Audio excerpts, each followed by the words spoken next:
Guys कैसे हो आप सभी लोग। एंड आज की इस वीडियो में मैं बात करने वाला हूँ वन पीस चैप्टर 1038 के बारे में। तो बिना टाइम वेस्ट किए स्टार्ट करते हैं हम।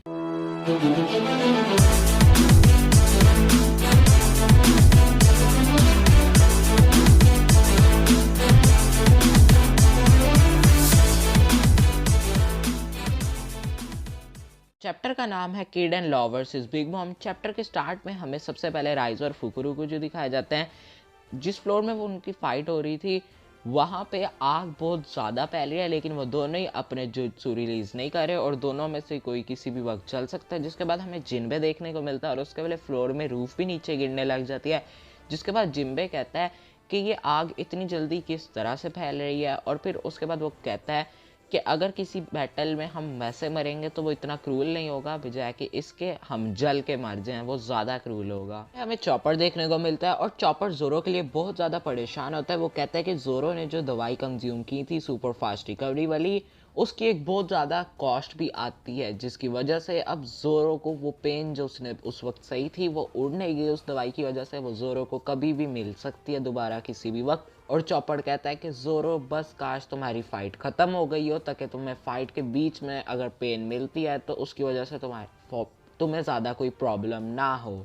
फिर हमें जोरो देखने को मिलता है जो कि नीचे लेटा होता है, और जब उसकी आंख खुलती है तो वो आगे देखता है तो आगे एक ग्रिम रीपर खड़ा होता है। और जोरो उसको कहता है कि तुम कौन हो, और फिर वो कहता है कि मैं अपनी बॉडी मूव नहीं कर पा रहा, और वो ग्रिम रीपर जोरो के करीब आई जा रहा होता है।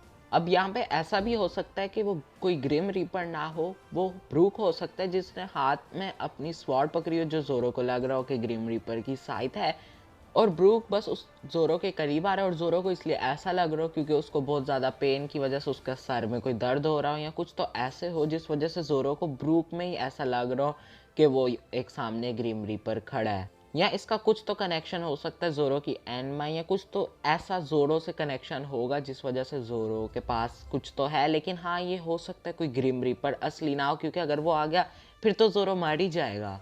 और फिर हमें फ्रैंकी भी देखने को मिलता है जो कि कहता है कि जोरो तुम कहाँ चले गए। बाद हमें ईजो देखने को मिलता है, और ईजो ने जो काइडो के 20 पायरेट्स के मेंबर्स इर्द गिर्द थे उन सबको हरा दिया। और वो कहता है कि ये तो नॉर्मल मेंबर्स थे, लेकिन थे तो ये 20 पायरेट्स के, इसलिए काफ़ी ज़्यादा मुश्किल था। और वो थोड़ा थका ही होता है कि वो देखता है कि आगे की साइड साइपर फोल खड़े होते हैं, और वो कहता है कि साइपर फोल, और फिर वो बताते हैं कि हाँ हम CP0 हैं। फिर CP0 उसको कहते हैं कि चलो ऐसे प्रिटेंड करते हैं कि हमने देखा ही नहीं एक दूसरे को, क्योंकि हमारे पास दूसरे इंपॉर्टेंट मैटर्स हैं और हम तुमसे फाइट नहीं करने जाते।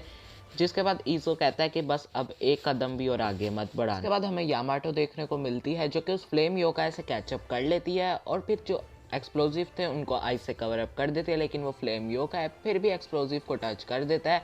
उसके बाद यामाटो उस पर एक अटैक करती है, माहोबोरो करके कुछ तो था, और फिर अटैक करने के बाद वो नोटिस करती है कि फ्लेम योकाई से कोई हाथ निकल के आ रहा है। अब कुछ लोग कह रहे हैं कि ये हाथ कांजीरो का भी हो सकता है, लेकिन यार अब कांजीरो को मर जाना चाहिए, इतने बार मरा है लेकिन अभी भी वो जिंदा खड़ा है।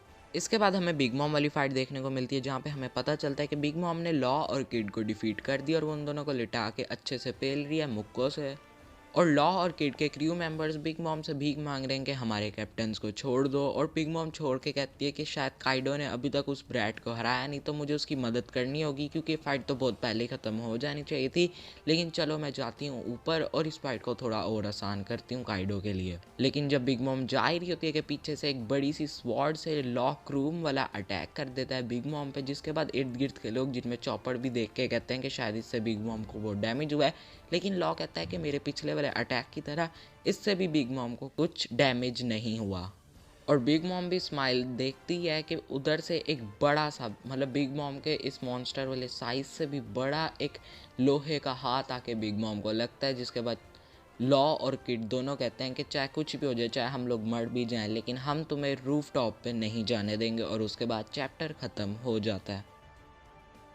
तो गाइज आपको चैप्टर कैसा लगा आप लोग कमेंट करके ज़रूर बताना। मुझे तो ये चैप्टर बहुत ज़्यादा पसंद आया। बिग मॉम वाली फाइट मुझे बहुत ज़्यादा अच्छी लगी, पढ़ के बहुत ज़्यादा मज़ा आया। और फिर जो जोरो का सीन हुआ है, बाकी यार आप वीडियो को लाइक कर दो, चैनल को सब्सक्राइब कर दो, और मैं मिलूँगा आपसे अगली वीडियो में। तब तक के लिए पीस आउट।